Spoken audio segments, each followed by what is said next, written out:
Evangelista. Human ang piniliay ni adtong bulan sa Mayo. Opisyal na gami atubang og nanumpa sa tanang mga Kidapawenyos ang mga gipili nga opisyal nga molingkod sa ilang katungdanan sulod sa tulo ka tuig sa Kidapawan City. Gihimo kagahapon adlaw ang pagpanumpa 2025 nga gipangunahan nila second termer elected City Mayor Jose Paolo Evangelista ug Vice Mayor Melvin Lamata Jr. Standing before you, re-elected for another 3 years.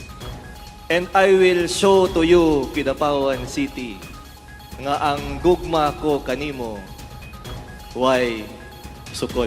You are matured enough to brace the negative nga atuang madunggan. Nakita man nato kung paunsa ta gipataas sa Ginoo, bisan pa man daghan ang nagbira sa atua pababa, no? Formal sab nga nanumpa isip 2nd District Board Member sa Cotabato Province si Joseph Arellano Evangelista. Apili nanumpa ang 7 ka incumbent city councilors padayong gipasalig sa mga opisyal ang pagtuman sa ilang mga pagandoy ug plano para sa matag ginsakpan niini ingon man ang kalambuan sa syudad. Guys Libong, Newsline Philippines, Province of Cotabato. Stay safe.